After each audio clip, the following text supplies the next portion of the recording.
Menumbuhkan minat baca perlu dilakukan sejak usia dini. Minat baca di kalangan usia dini tersebut harus didukung dengan ketersediaan literasi yang lengkap dan beragam. Buku tidak hanya sekedar benda fisik, karena di setiap halamannya diisi dengan kata-kata, cerita, maupun ide.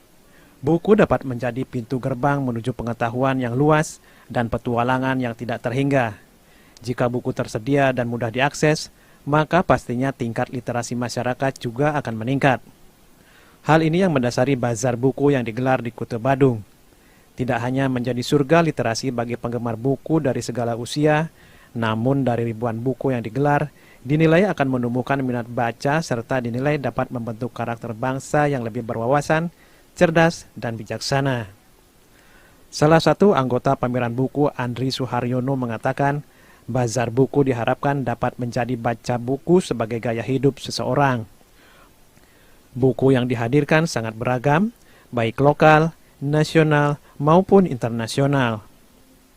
Buku yang kami bawa itu buku dari semua genre, jadi dari buku anak-anak sampai dengan buku orang dewasa. Buku itu juga bermacam-macam, buku anaknya ada buku aktivitas anak, kemudian buku mewarnai, dan semua buku itu merupakan hardcover, jadi bagus-bagus. Sejumlah pengunjung mengaku senang karena bazar ini menyiapkan buku yang cukup lengkap. Menurut mereka, penggemar buku sangat dimanjakan ragam judul buku yang disiapkan. Cerita-cerita apa saja yang dipilih? Banyak banget sih, beragam dari mulai anak-anak sampai remaja. Ini sebenarnya keinginannya sudah cukup lama nggak mendapatkan buku ini? Enggak sih, baru ada beberapa yang baru. Dulu pas di Jakarta kita biasa datang, cuma kan di Bali baru pertama, jadi ya lumayan lah Pak. Murah banget sih Pak, kalau di sini kan diskonnya besar banget. Bazar buku ini direncanakan digelar hingga bulan Agustus mendatang. Koleksi buku terbaru menjadi hal yang akan dicari pembaca, baik buku anak, cerita fiksi dan non-fiksi.